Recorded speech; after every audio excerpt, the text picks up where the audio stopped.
news of the week.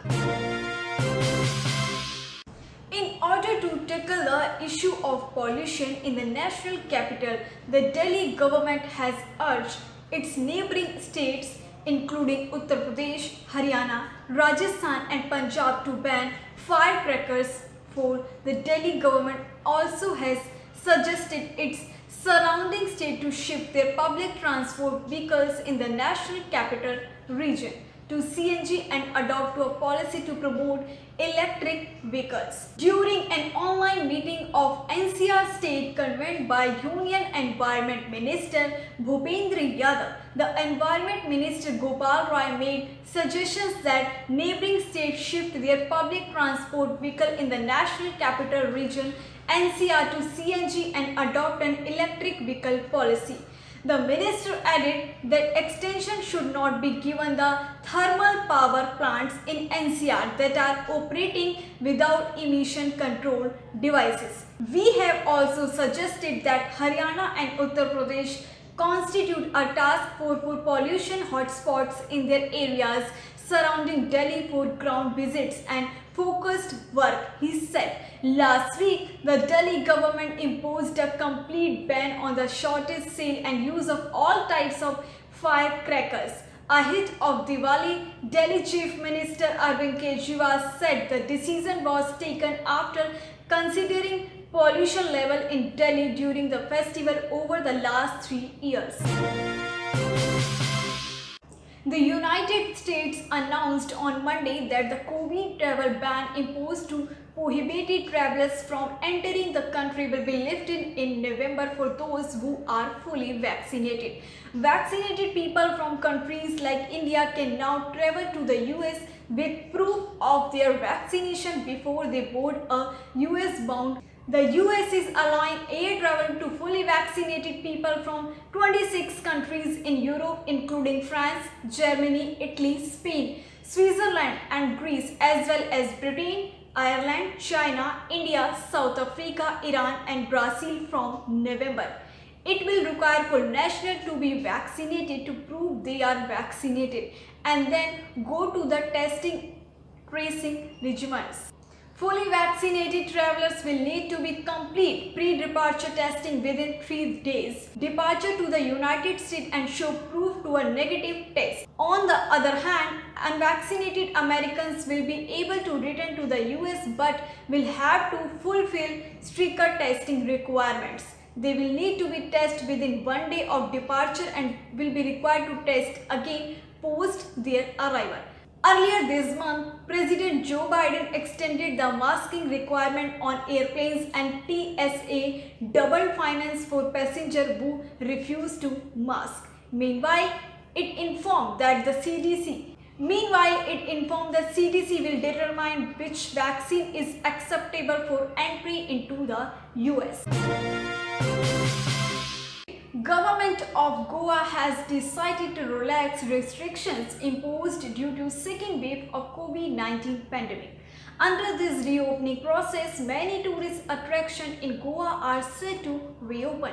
Tourists from all over the country and the world generally come to Goa between October and May, making it the biggest tourist season in Goa.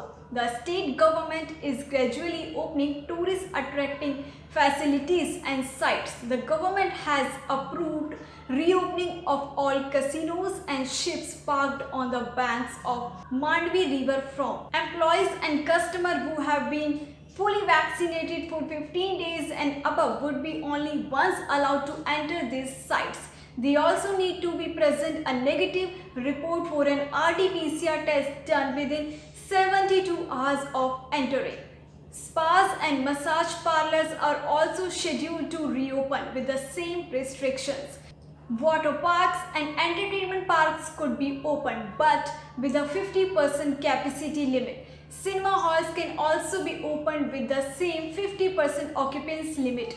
Winter, especially around the New Year, attract tourists from all over the nation and the world, making Goa quite busy during this time. Sunburn, an electronic dance festival, is also held in Goa every year. However, no decision has been made by its organizer until now.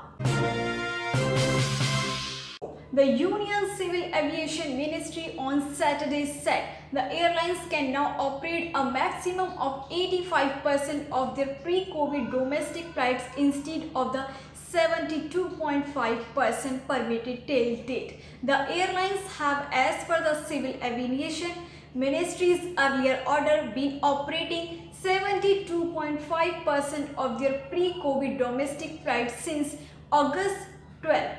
Modifying the order issued earlier on August 12, the Civil Aviation Ministry issued a fresh order stating that 72.5% capacity may be read as 85% capacity. The 72.5% capacity will remain in place until further order.